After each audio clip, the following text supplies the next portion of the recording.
with the other team that she played for. She's a two-time WNBA champion, and Candace Parker has did a lot in the WNBA, and Candace Parker is also a Hall of Famer.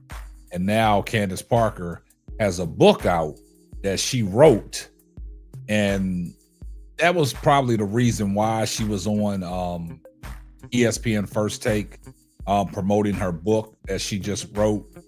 But Candace Parker, we all know what Candace Parker brings to the table.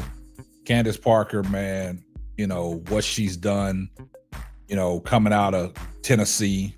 She was a first-round draft pick in 2008. She was first overall for the Los Angeles Sparks. She's a three-time WNBA champion in 2016, 2021, and 2023. So she's a three-time WNBA champion.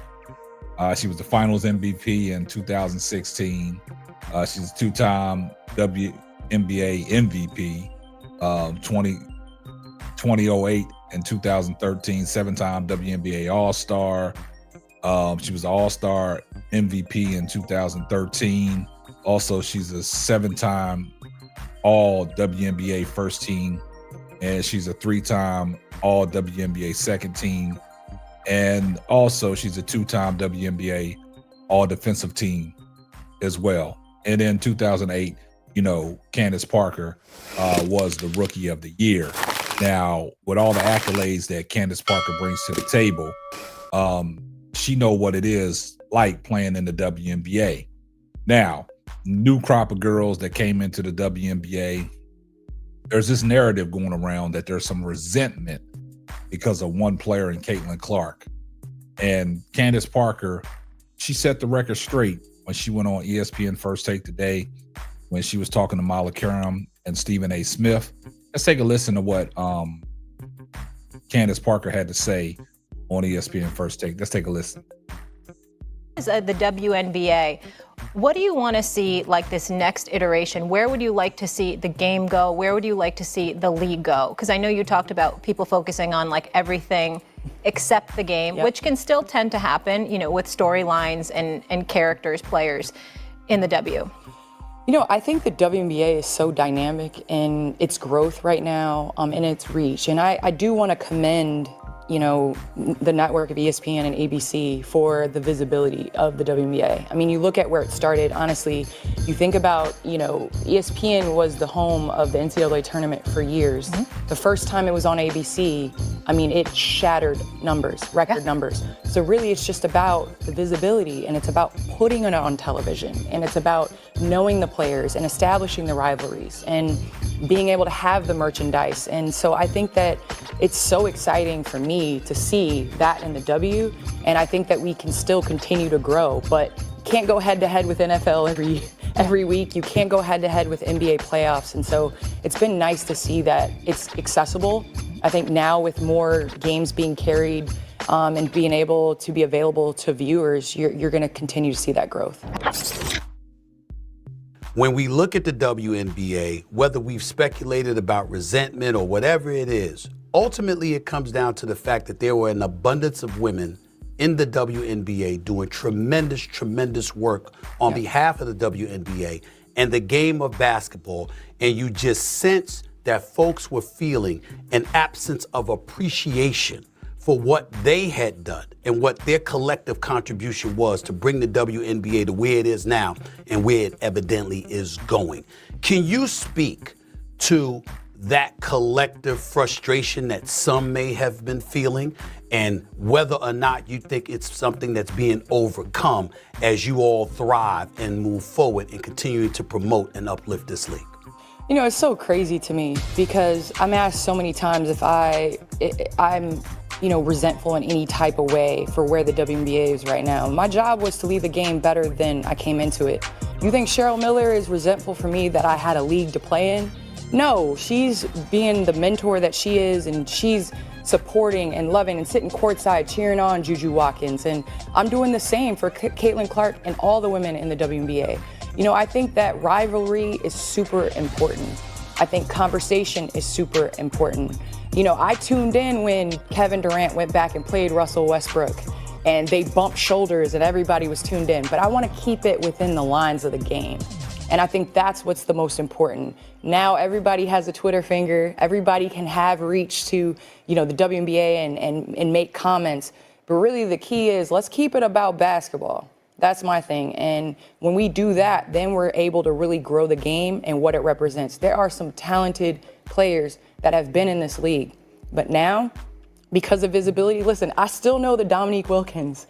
I still know, you know, all of those players, the Dr. J's and all that stuff. I don't think they're not salty that MJ came along and grew the game.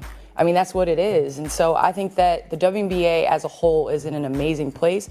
Now it's about business to me. It's about taking care of business and making sure. I would like to see, and I'll say this in the CBA, I would like to see more roster spots because we can't have 11 or 12 women on a team. You got to, you know, lean into the player growth and. Now, you heard what Candace Parker had to say, man, and I'm glad that she came on ESPN First Take and she said what she had to say. But ESPN left a very important piece out of the show that aired live today. Now, when they produced the show and they clipped it up and they clipped what they wanted to clip, what they didn't put in this clip was when Stephen A. Smith started off his soliloquy, he started off by saying, what is the resentment toward Caitlin Clark? Now, visibly and noticeably, y'all didn't see that in there because it had the First Take symbol rolling and it skipped over that what Stephen A. Smith said before he got into his soliloquy. See, they chopped that part out because he basically said that the resentment was toward Caitlin Clark. Now, see, ESPN took that out when they, uploaded the show to YouTube. So this is why I only can give you this particular part, but there's another channel that covered it and it has that particular part in there where Stephen A. Smith was saying the resentment toward Caitlin Clark. Now, important things that Candace Parker said, we have no resentment. She was talking about Cheryl Miller. You think Cheryl Miller is resentment that Candace Parker had a platform in a league to play in? Candace Parker also went on to say that these people are courtside rooting on these people, that these older players are showing support to all the young groups, all the young talent in the league. We have a lot of young talent in the WNBA that we can focus on instead of focusing on one player. So Candace Parker is basically saying there's no resentment. She even, alluded to people was playing basketball before Michael Jordan came into the NBA. Do you think people resent that Michael Jordan came along and grew the game?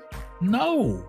So why do we got to talk about something that is not even indicative to basketball, man? Like Candace Parker said, let's keep it basketball. And see what the media does, they try to create these narratives that are not about basketball. And then you can't force a rivalry. That Angel Reese and Caitlin Clark, that is not a rivalry. The media made that an issue because of the fact that Angel Reese beat Caitlin Clark in the national championship game, and what Angel Reese did to Caitlin Clark in the national championship game, the ring finger, and you can't see me. So they made this a whole storyline and they trying to force a rivalry. See what the WNBA is trying to do. You see, they got 5 games against each other this year. They're trying to force it. Caitlin Clark is not in the way of Angel Reese getting the championship. Angel Reese is not in the way of Caitlin Clark of getting the championship. Now, when you look at the rivalry, see, they trying to force that Bird Magic rivalry. That's different. Even though they play different positions, they was in the way of each other from reaching the promised land.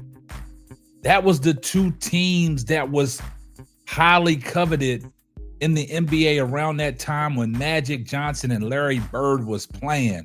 It was all about the Los Angeles Lakers and the Boston Celtics.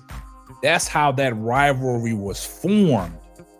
That's why you got a rivalry between Larry Bird and Magic Johnson. They was in each other's way of getting to the promised land.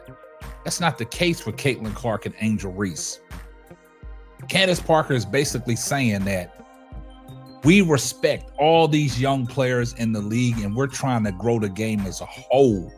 We're supporting each other. You heard what Candace Parker said. She's out there supporting Caitlin Clark and the others at the same time. So where's the resentment? See, narratives like that get pushed on, and she went on ESPN and set the record straight. But you saw what Stephen A. Smith tried to do, man. He thought he was slick, and Candace Parker answered it so eloquently, man.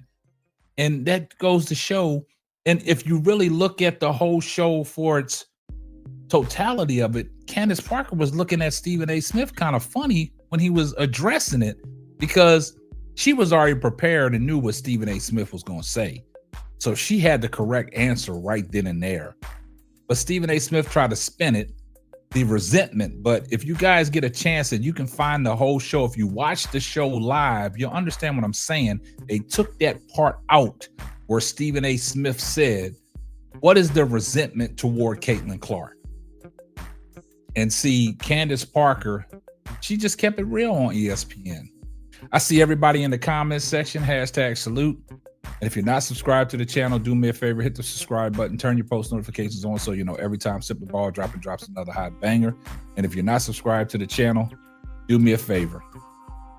Give this video a like, comment, subscribe, and share. And just in case I forgot, tell a friend to tell a friend. It might not be for you, but it might be for them. That's going to wrap up another episode of the Simply Ball Dropping Podcast. I'm your host and the man behind the mic, K-Sap. We're going to catch you on the next one. Deuces. Thanks for listening to the Simply Ball Dropping Podcast. Be sure to subscribe, like, and share on all major platforms. That's all, folks.